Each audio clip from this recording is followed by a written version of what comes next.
Hello people of the tube and welcome back to another review. I'm reviewing the film Ghoulies, a late 80s horror comedy starring blubbity blubbity blah and blah, and a film about basically a guy who, when he was a baby, his father worshipped Lucifer. He was going to sacrifice him.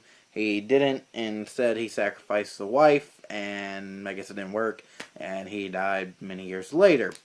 Of course, the son inherits the house that his father owned. They was going to do all these fucking sacrificial spells in, and he comes back and starts cleaning it, and they have a bunch of house parties and shit. He finds the book that his father used to ritual this shit, and of course he starts doing rituals, and he brings up the Ghoulies, which are this movie's gremlins, which are basically small hand puppets. And of course, two midgets come in, and they're his little loyal servants. But the whole plot is he's all doing this basically. He's being tricked to raise his father back from the dead. It's a big twist.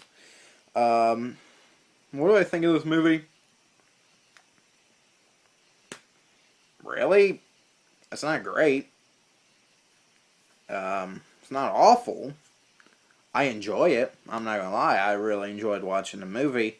The main character is a dick. He is one of the worst main characters I've ever seen in a horror film. I can't stand him. The wife, probably one of the best wives you've seen in a horror film, or girlfriend, whatever. She's really nice, and he's really a fucking dick to her. And it really doesn't help the cause. Even, like, the whole movie, he's a dick. Like, even towards the end, when he's trying to be a good guy, he's a dick. Other than that, everyone else is basically your typical 80s stereotype, except instead of being a stereotype, they take it and make it them, like it's their entire personality.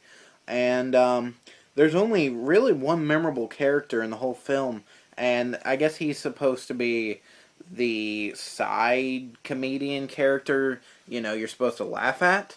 And I will admit, I actually laughed at a couple of his jokes, because one of them's actually really funny.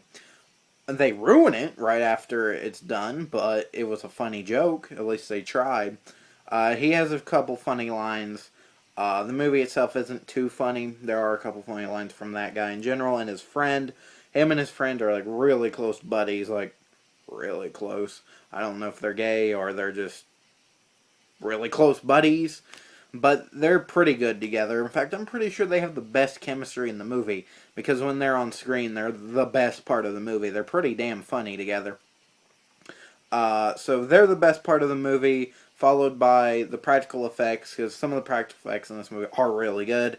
A lot of the full moon shit in the early days were really good before they discovered CGI. And the music's good, because Richard Band wrote it, and wrote a lot of Full Moon's music. Full Moon sometimes has really good music. So, yeah, I give this movie a thumbs up. It's enjoyable a lot of the times. It drags on at parts, but it is a fun experience with a couple funny moments. Don't expect to get a Gremlins experience. It's not nearly as good as Gremlins, but it's not as bad as Munchies. It's worth a watch if you want to waste some time. So I give it a thumbs up. Check it out.